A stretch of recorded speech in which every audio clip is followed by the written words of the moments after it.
And here to talk about the evolving stages of this new form of remote learning is Arizona's Regional Director, Elena Lowry from Common Sense Media. Thanks so much for being with us, Elena. Oh, thank you so much, Erica. I appreciate the opportunity. First off, tell us a little about Common Sense, the organization. We are a nonprofit, first of all. We are a national organization. We're really one of the most impactful child advocacy groups in the United States.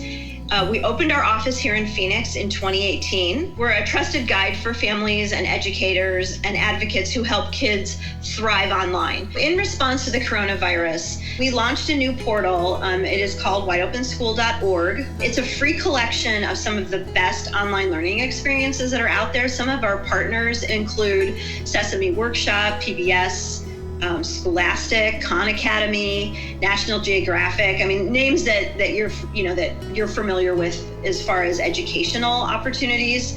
The site has information on everything from math and science to virtual field trips. So it's really a great way to help parents and educators kind of map out a plan to keep kids learning, to keep them entertained, both creatively and physically. Common Sense and Cox has such a great relationship, and let's talk a little about the Connect2Compete initiative and how that ties into that relationship. Once folks get their Chromebook, they now sort of need to know about all of the things from a content standpoint that Common Sense can provide, everything from privacy issues to, again, we talked about content.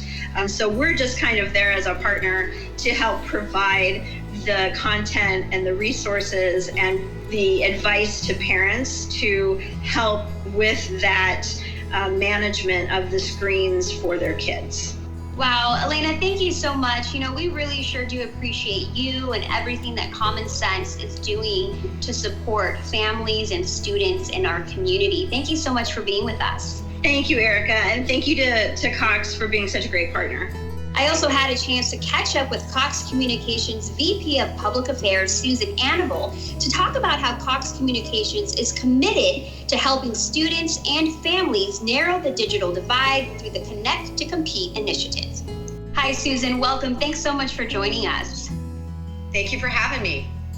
First off, let's talk a little about the Connect2Compete initiative. What is that? Connect2Compete has been a national initiative that's been around for about 8 years that Cox Communications has participated in. And basically what it is it's a program that endeavors to bridge the digital divide for low-income families that don't have access to the internet. And so it's a program that offers a $9.95 per month internet service connection. The eligibility requirements can be met through a variety of ways. Student could be on the National Free School Lunch Program. Family could be receiving SNAP or TANF benefits, or perhaps the family lives in public housing. Now, Susan, Cox Communications has such solid relationships with community organizations. How are those relationships continuing to connect people and bridge that digital divide in the community? In addition to our Connect2Compete program, we also have found other ways to help bridge the digital divide. And one of the ways we've been able to do that is partnering with nonprofit organizations in the community that serve populations that need that connectivity. All of the tools that we have, the Digital Academy and otherwise, are available so that at that location and in that environment, we can serve those populations. And so that is one more way that Cox is able to help bridge the digital divide and connect people who need those connections the most. No child should be left behind because they don't have access to an internet connection. And so bridging that digital divide, it is a personal mission of our leader, it's a personal mission of our company, and all of our employees are committed to it as well. That's terrific. Thank you so much, Susan, for everything that you're doing. We sure appreciate your time. Thanks for being with us. Thank you so much.